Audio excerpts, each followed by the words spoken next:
diganti, kemudian ada yang mundur. Itu realnya partai politik memang seperti itu. Timbul Partai Gelora ini kan buah dari konflik dari tokoh Fahri Hamzah dengan partai sebelumnya PKS ya. Ya banyak yang menduga seperti itu.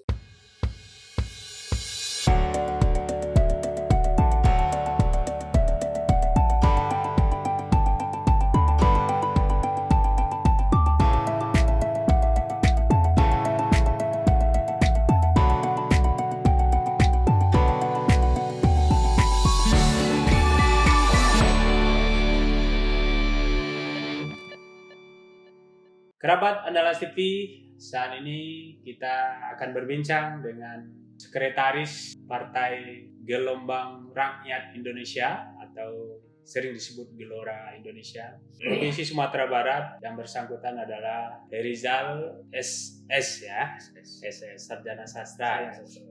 Tapi jurusannya memang sastra udah? Sejarah. Fakultasnya sastra. Fakultasnya sastra. Waktu itu sekarang sudah fakultas ilmu budaya. Udah. Partai Gelora Indonesia. Ya. Walaupun baru tapi sepak terjangnya udah luar biasa ya. Alhamdulillah.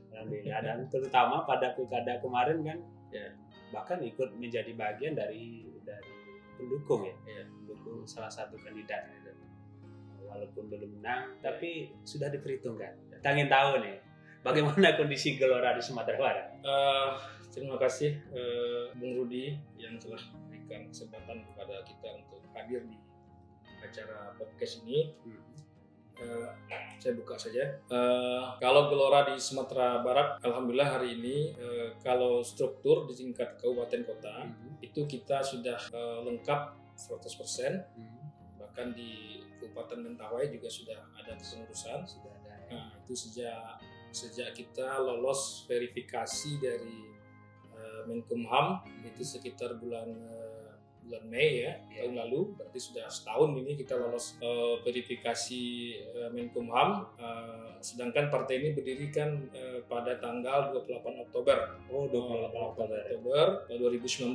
Nah, jadi setelah tanggal berdiri itu kita langsung tancap gas dan alhamdulillah pada sekitar bulan Mei ya, puasa tahun lalu itu hampir bertepatan dengan malam Lailatul Qadar ya, karena 10 terakhir ya, malam 27 itu terbit SK Menkumham buat Partai Gelora gitu. Verifikasi dilakukan secara faktual melalui Zoom ya, melalui internet.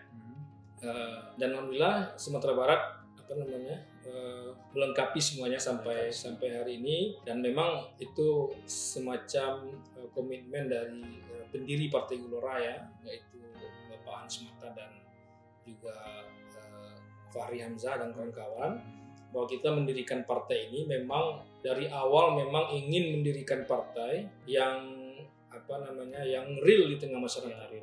Nah, makanya kita memang menyesuaikan betul dengan undang-undang pemilu. Kita harus hadir di 100% provinsi, 34 provinsi, ada di minimal 75% kabupaten kota, dan ada minimal 50% di tingkat kecamatan.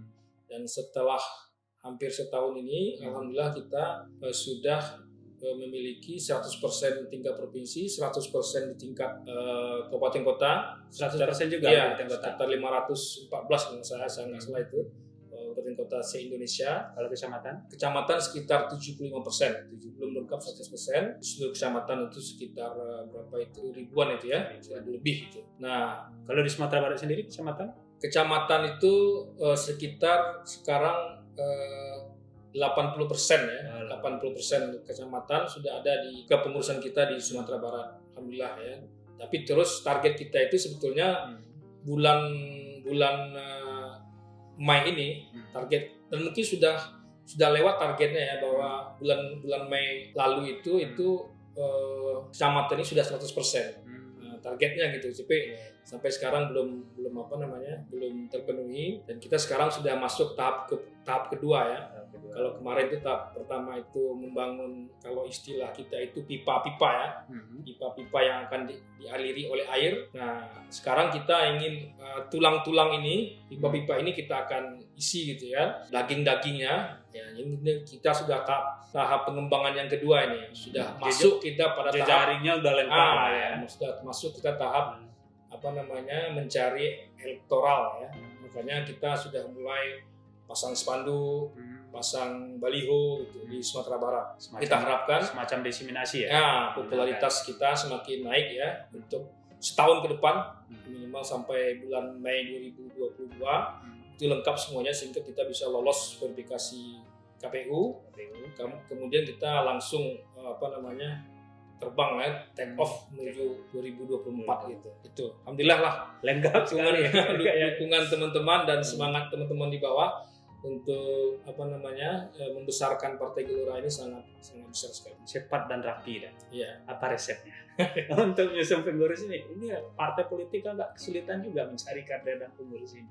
Iya, kita terjun langsung ke kecamatan-kecamatan itu. Kita tidak menunggu bola, kita terjun langsung ke lapangan. Kita lihat persoalannya itu apa, kita langsung selesaikan di bawah. Dan ini dinamikanya sangat ketat sekali ya, ada DPC yang kemudian berganti. Tapi ini langsung menjadi seleksi. Ada juga yang mundur gitu di tengah. Ada juga yang mundur, ada juga yang diganti karena nggak perform kan, diganti, kemudian ada yang mundur. Itu realnya partai politik memang seperti itu. Jadi kita memang di lapangan itu memang diuji langsung. Yang tidak bisa ya mundur, yang tidak cocok, dianggap mungkin kurang kurang pas, yang mundur juga, ya itu jalan terus seperti itu. Itu dinamikanya sangat sengit sekali di lapangan. Tapi alhamdulillah selalu ada jalan ya. Kita alami seperti itu, selalu ada jalan dan kita tidak mau mentok di satu jalan buntu itu. Biasanya ada. Ini kan ada juga partai politik saya lihat supaya dia cepat selesai, jumlah pengurusnya dikit-dikit gitu kan. Kalau kita gimana? Ya kita juga tidak terlalu banyak ya. Di tingkat provinsi itu kita sekitar 25 orang, di tingkat kabupaten kota juga sekitar belasan orang. Gitu. Orang di bawah 10 malah. Iya. Ya itulah kita tidak ya banyak, ada juga yang lebih banyak dari itu ya. Ya ada yang memang lebih kecil dari itu kepengurusan, ada yang lebih banyak. Ya kita mengambil yang tengah-tengah saja. Ya tidak terlalu banyak, tidak terlalu sedikit juga. Sehingga kalau nanti ada yang tidak bergerak itu bisa langsung diganti atau ditambal oleh yang lain gitu. Selain itu ini agak tertarik saya soal kaderisasi. Ya. Ini kan timbul Partai Gelora ini kan buah dari konflik dari tokoh Fahri Hamzah, partai sebelumnya PKS ya. Ya banyak yang menduga seperti itu. Atau jangan memang sudah dirancang ya? Maksudnya sudah disiapkan gitu. Berdirinya partai ini memang ini tidak bisa kita pungkiri memang lahir dari dari orang-orang yang awalnya mendirikan PKS, bahkan tokoh sentral ya. Kayak Anies Mata itu kan memang presiden PKS, pernah menjadi presiden PKS dan sejak 98 itu menjadi sekretaris jenderal. Sejak 98 menjadi sekretaris jenderal sampai 2013 langsung dia menjadi presiden partai sampai 2015 waktu itu. Dan kemudian tidak lagi menjadi pengurus di PKS. Kemudian tahun 2019 itu mendirikan Partai Gelora kan, dan memang ini memang itu sudah terjadi sejak awal ya. Artinya itu ada memang pertarungan ide di dalam internal elit PKS ketika itu, karena Anies Mata ini sudah melihat partai ini harus benar-benar mewakili populasi, tidak lagi mewakili kelompok gitu. Tidak lagi melalui kelompok tapi mewakili populasi. Nah, makanya dia ingin bergerak ke tengah gitu ya, ingin mewakili populasi. Mungkin inilah ikhtiar politik seorang Anies Mata ya, yang ke tengah, karena itulah yang menjadi hakikat dari Indonesia itu sendiri. Jadi kita harus mewakili populasi, tidak hanya mewakili satu kelompok saja.